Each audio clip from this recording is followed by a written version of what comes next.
Hey X-Men fans, today I will be reviewing the Marvel Legends Retro Collection Uncanny X-Men Apocalypse by Hasbro from 2022.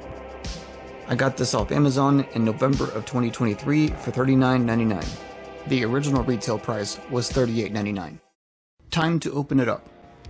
This figure is exactly 8 inches tall from my angle.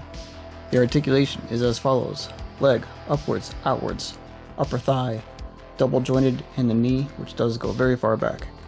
Ankles on a ball joint, lots of movement. Waist, ever so slightly side to side. Ab crunch is pretty pointless because it wants to bounce back into position. The arms is a little limited because of the shoulders, but you still got some degree of outwards, upwards. Swivel the upper arm. Elbow, almost nothing. Swivel the wrist, and it seems to want to snap into about 3 different positions, and that's about it. And the head is also limited a bit because of the collar, but you still got some degree of left and right and a little bit of upwards. Appearance wise, starting with the head sculpt does look really cool, but it's too much of a realistic approach and not true to the animated series as the rest of the figure seems to be. It's not a terrible thing to be too detailed, it's just not accurate. The collar and the shoulder pads are proportionally accurate, but they do not have a seamless connection to the body. The shoulder pads are in a fixed position, but they are kinda rubbery, so it does not completely impede articulation. The overall body mold of this figure, the muscle mass, all great. I would have omitted the veins popping out though, you just simply don't see that in the animated series. I like the main colors of the blue and purple. We finally have an Apocalypse figure that has cartoon accurate colors. The hands are a big letdown, as they are just reused hands from a previous Thanos figure.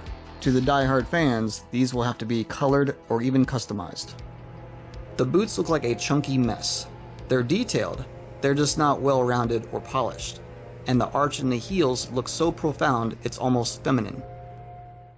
Accessories, and including what's already on the figure, you will get a total of 2 head sculpts, 2 pairs of hands, the big heavy weapon you see him in the cartoon with, 1 big laser beam, 2 mini laser beams, and 2 hoses that are not posable.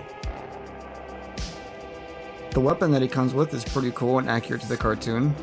To apply it to him, you just remove the hand, remove the hose, and remove this piece. Line up the peg, and we'll go to the point where it will snap. Reapply the hose, and voila. And you can finish it with a laser beam or 2. Apocalypse figures have come a long way. I grew up with the very first Toy Biz Apocalypse, and even as a kid I thought it looked bad, and I was almost embarrassed to own it. The 5 and 10" versions of the second editions were pretty good for their time, and there has been plenty of Apocalypse figures in the last many years, but not for the animated series likeness until now.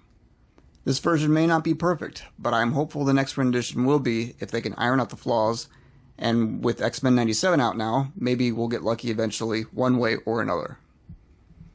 And that wraps up my review. Thank you for watching. Don't forget to subscribe, like, comment, and support me on Patreon. Stay tuned for some still pictures, and I'll see you next time.